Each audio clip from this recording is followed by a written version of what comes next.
ഇന്ന് ഞാൻ എല്ലാ മാതാപിതാക്കളോടും വളരെ പ്രധാനപ്പെട്ട ഒരു കാര്യം പറയാനാണ് വന്നിരിക്കുന്നത്.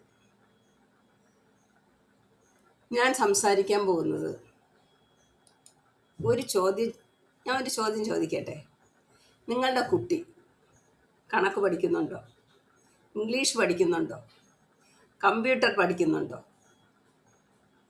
തീർച്ചയായും പഠിക്കുന്നുണ്ടാവും.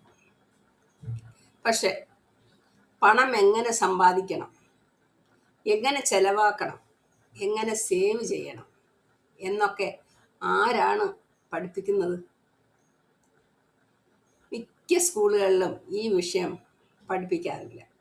അതുകൊണ്ട് സാമ്പത്തിക വിദ്യാഭ്യാസം തുടങ്ങേണ്ടത് വീട്ടിൽ നിന്ന് തന്നെയാണ്. ഇന്ന് ഞാൻ നിങ്ങളുമായിട്ട് പങ്കുവയ്ക്കുന്നത് വളരെ ലളിതമായ ഒരു രീതിയാണ്. ഇത് നിങ്ങളുടെ കുട്ടിയുടെ ഭാവി തന്നെ മാറ്റിമറിക്കാൻ സഹായിക്കും. ഒരു ചെറിയ കഥ.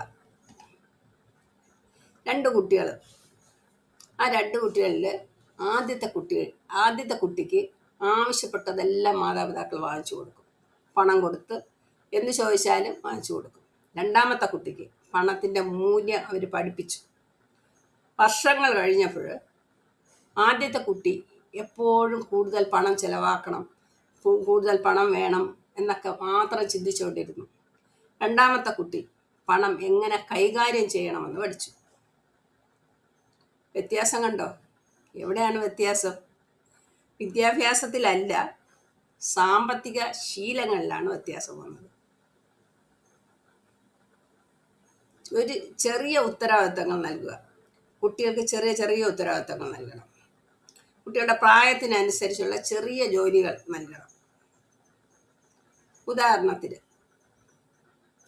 സ്വന്തം മുറി വൃത്തിയാക്കുക, പുസ്തകങ്ങൾ അടുക്കി വയ്ക്കുക, ചെടികളുണ്ടല്ലോ അതിന് വെള്ളം കോരുക, സ്കൂൾ ബാഗ് സൂക്ഷിച്ചു വയ്ക്കുക. ഇത് ശിക്ഷയൊന്നുമല്ല കേട്ടോ, ഇത് ശീലങ്ങളാണ്, പരിശീലനങ്ങൾ. ജോലി ചെയ്താൽ ഫലം ലഭിക്കും എന്നൊരാശയം കുട്ടികൾക്ക് മനസ്സിലാക്കി കൊടുക്കണം. ജോലി ചെയ്താൽ അതിന് പണം കിട്ടണം, ചെറിയൊരു റിവാർഡ് നമുക്ക് നൽകാം. അവരെ പഠിപ്പിക്കുകയാണ് കേട്ടോ. ജോലി പൂർത്തിയാക്കിയ ചെറിയൊരു പ്രതിഫലം അവർക്ക് നൽകാം. ഉദാഹരണത്തിന് 100 രൂപ. പക്ഷെ അവിടെ വലിയൊരു തെറ്റ് സംഭവിക്കരുത്. പല മാതാപിതാക്കളും ചെയ്യുന്നത്, പണം 100 രൂപ കൊടുത്തിട്ട് നിനക്കിഷ്ടമുള്ളത് ചെന്ന് വാങ്ങിച്ച് കഴിക്കുക, അല്ലെങ്കിൽ നിനക്കിഷ്ടമുള്ളത് വേണമെങ്കിൽ ചെന്ന് വാങ്ങിക്കുക എന്നൊക്കെ അത് പറഞ്ഞു വിടും. അതിന് പകരം പണം എങ്ങനെ ഉപയോഗിക്കണമെന്നാണ് നമ്മൾ പഠിപ്പിക്കേണ്ടത്. അതിനൊരു സിസ്റ്റം നമുക്ക് വയ്ക്കാം. 3 ജാറിൻ്റെ സിസ്റ്റം. വീട്ടിൽ 3 ജാർ അല്ലെങ്കിൽ കുടുക്കുകളുണ്ടല്ലോ, പണ്ടത്തെ കുടുക്കുകളോ ജാറുകളോ കവറുകളോ നമ്മൾ മാറ്റി വയ്ക്കണം. അവിടെ പേരിങ്ങനെ ഇടുക. ഒന്നാമത്തെ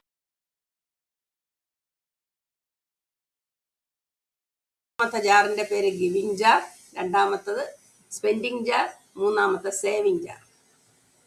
ഇപ്പോൾ ഓരോന്നും നോക്കാം. ഓരോ ജാറിനെ നോക്കാം. ഗിവിങ് ജാർ, നമ്മൾ കുട്ടിക്ക് കൊടുത്ത 100 രൂപ ഇല്ലേ, ആദ്യം നിന്ന് ഒരു ഭാഗം ആ ഗിവിങ് ജാറിലോട്ട് മാറ്റി വയ്ക്കാൻ പഠിപ്പിക്കണം. ഇത് വലിയൊരു തുക ആകണമെന്നൊന്നുമില്ല, ഒരു 10 രൂപ അത് മതിയാകും. ഇതിലൂടെ കുട്ടികൾ പഠിക്കുന്ന എന്താണെന്നറിയോ? തൻ്റെ ജീവിതം എടുക്കുന്നതിൽ മാത്രമല്ല, കൊടുക്കുന്നതിലും സന്തോഷമുണ്ടെന്നുള്ളത് കുട്ടി പഠിക്കും. ഒരു പാവപ്പെട്ട ആളിനെ സഹായിക്കുക, ഒരു വയസ്സായ ആളിനെ സഹായിക്കുക, ഒരു കുട്ടിക്ക് ഒരു പുസ്തകം വാങ്ങിക്കൊടുക്കുക, ചാരിറ്റി പ്രവർത്തനങ്ങൾ ചാരിറ്റിക്ക് എങ്ങനെ നൽകാം, ഇങ്ങനെ കരുണയും സഹാനുഭൂതിയും കുട്ടികളിൽ വളരും. അതാണ് അതുകൊണ്ട് ഉദ്ദേശിക്കുന്നത്. രണ്ടാമത്തത് സ്പെൻഡിങ് ജാർ. ഇത് കുട്ടികൾക്ക് ഏറ്റവും ഇഷ്ടമുള്ള ഭാഗമാണ് കേട്ടോ. ഈ ജാറിൽ പണം അവർക്ക് ഇഷ്ടമുള്ള കാര്യങ്ങൾക്ക് ഉപയോഗിക്കാം. ഈ ജാറിലിടുന്ന പണം, അത് കളിപ്പാട്ടമാകാം, ഒരു പുസ്തകമാകാം, എന്തെങ്കിലും ക്രാഫ്റ്റ് സാധനങ്ങളാകാം, എന്തു വേണമെങ്കിലും ആകാം. പക്ഷെ ഒരു നിയമമുണ്ട് കേട്ടോ, ഒരു നിബന്ധന വയ്ക്കണം. ഈ ജാറിൽ ആവശ്യമായ തുക വരുന്നത് വരെ കാത്തിരിക്കണം. ഇവിടെയാണ് ക്ഷമ അവരെ പഠിപ്പിക്കുന്നത്. ക്ഷമ എന്നത് പഠിപ്പിക്കുന്നത് ഇവിടെയാണ്. തീരുമാനം എടുക്കുന്നത് പഠിപ്പിക്കുന്നത് ഇവിടെയാണ്. എനിക്ക് ഇപ്പോൾ വേണ്ടതാണോ, പിന്നീട് മതിയോ, ഇപ്പം വേണ്ടാത്തതാണോ എന്നൊക്കെയുള്ള ചിന്ത തുടങ്ങും. അവർ മനസ്സിലാക്കി തുടങ്ങും. അടുത്ത മൂന്നാമത്തത് സേവിങ് ജാർ. ഇത് ഏറ്റവും പ്രധാനപ്പെട്ട ഭാഗമാണ്. കുട്ടി പണത്തിൻ്റെ ഒരു ഭാഗം ഭാവിയിലേക്ക് മാറ്റിവെക്കുന്നത് ഇവിടെയാണ്. ഞാനൊരു ചെറിയ ടിപ്പ് പറയാം. കുട്ടി സേവ് ചെയ്യുന്ന തുകയ്ക്ക് മാതാപിതാക്കളും അതേ തുക അതിൽ ചേർക്കണം. ആ ജാറിലിടണം. കുട്ടി 20 രൂപയാണ് അതിനകത്തിട്ടെങ്കിൽ മാതാപിതാക്കൾ 20 രൂപ കൂടി അതിനകത്ത് ഇട്ട് കൊടുക്കും. കുട്ടി 50 രൂപയാണ് ഇട്ടുന്നെങ്കിൽ മാതാപിതാക്കൾ 50 രൂപ കൂടി അതിനിട്ട് കൊടുക്കും. അപ്പോൾ അവരെന്ത് മനസ്സിലാക്കുമെന്നറിയോ?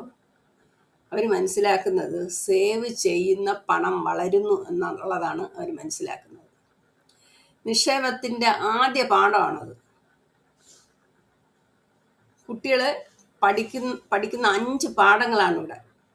വലിയ പാഠങ്ങൾ 5 പാഠങ്ങൾ പഠിക്കുന്നു. ഈ 3 ജാർ സിസ്റ്റം വഴി കുട്ടികൾ പഠിക്കുന്നത് എന്തൊക്കെയാണെന്നല്ലേ? ഒന്നാമത്തെ ഉത്തരവാദിത്വം. ജോലി ചെയ്താൽ പ്രതിഫലം കിട്ടും. കരുണ, രണ്ടാമത്തെ കരുണയാണ്. മറ്റുള്ളവരെ സഹായിക്കാൻ പഠിക്കും അവർ. മൂന്നാമത്തെ ക്ഷമ, ആവശ്യമുള്ള കിട്ടാനുള്ള കാത്തിരിപ്പ്, അതും അവർ പഠിക്കും. നാലാമത്തത് തീരുമാനമെടുക്കൽ. എന്ത് വാങ്ങണം എന്ന് ചിന്തിക്കാൻ അവർ പഠിക്കും. ആവശ്യമില്ലാത്തത് വാങ്ങണ്ട എന്ന് പഠിക്കും. അഞ്ചാമത്തെ സാമ്പത്തിക സ്വാതന്ത്ര്യം. സ്വന്തം പണം കൈകാര്യം ചെയ്യാൻ പഠിക്കും. ഇതൊക്കെ നമ്മൾ വീട്ടിൽ നിന്ന് പഠിപ്പിച്ചു കൊടുക്കേണ്ടതാണ്. മാതാപിതാക്കൾ ശ്രദ്ധിക്കേണ്ട കാര്യങ്ങളാണ്. മാതാപിതാക്കൾ ശ്രദ്ധിക്കേണ്ടത് ഒരിക്കലും കുട്ടിയെ പണം കൊണ്ട് ഭീഷണിപ്പെടുത്തരുത്. ഒരിക്കലും എല്ലാ ആവശ്യങ്ങളും ഉടനെ നിറവേറ്റുകയും അരുത്. പണത്തിനെക്കുറിച്ച് തുറന്ന് സംസാരിക്കണം. അവരുടെ ചെറിയ വിജയങ്ങളെ ആഘോഷിക്കണം. സേവ് ചെയ്ത തുകയെ അഭിനന്ദിക്കണം. അവർക്ക് ചെറിയ ചെറിയ തുകയായിരുന്നാലും അവരെ അഭിനന്ദിക്കണം. നല്ലതല്ലേ മാതാപിതാക്കളെ? നിങ്ങൾ കുട്ടികളെ 100 രൂപ കൊടുക്കുന്നതിന് വിലപ്പെട്ടതാണെന്ന്, 100 രൂപ എങ്ങനെ കൈകാര്യം ചെയ്യണമെന്നും പഠിപ്പിക്കുന്നതാണ് ഇന്ന് നിങ്ങൾക്ക് പഠിപ്പിക്കുന്ന ചെറിയ ശീലം. ഈ ശീലം നാളെ അവരുടെ ജീവിതത്തെ മാറ്റിമറിക്കും. ഗിവിങ് എന്ന് പറയുന്ന അവരെ നല്ല മനുഷ്യരാക്കും. സ്പെൻഡിങ് എന്ന് പറയുന്ന അവരെ ബുദ്ധിപൂർവ്വം തീരുമാനമെടുപ്പിക്കും. സേവിങ് എന്ന് പറയുന്നത് സാമ്പത്തികമായിട്ട് ശക്തരാക്കും. അതിനാൽ ഇന്ന് തന്നെ വീട്ടിൽ 3 ജാറുകൾ ഒരുക്കും. Giving, spending, saving.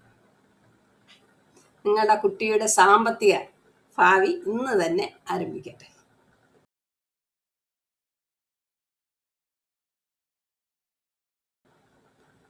ഈ വീഡിയോ നിങ്ങൾക്ക് ഇഷ്ടമായെങ്കിൽ, ഉപകാരപ്പെട്ടെങ്കിൽ ലൈക്ക് ചെയ്യുക, ഷെയർ ചെയ്യുക, ചാനൽ സബ്സ്ക്രൈബ് ചെയ്യുക.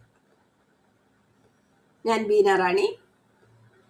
പുതിയ വീണ്ടും മറ്റൊരു ഉപകാരപ്രദമായ വീഡിയോ ആയിട്ട് വീണ്ടും കാണാം. നന്ദി.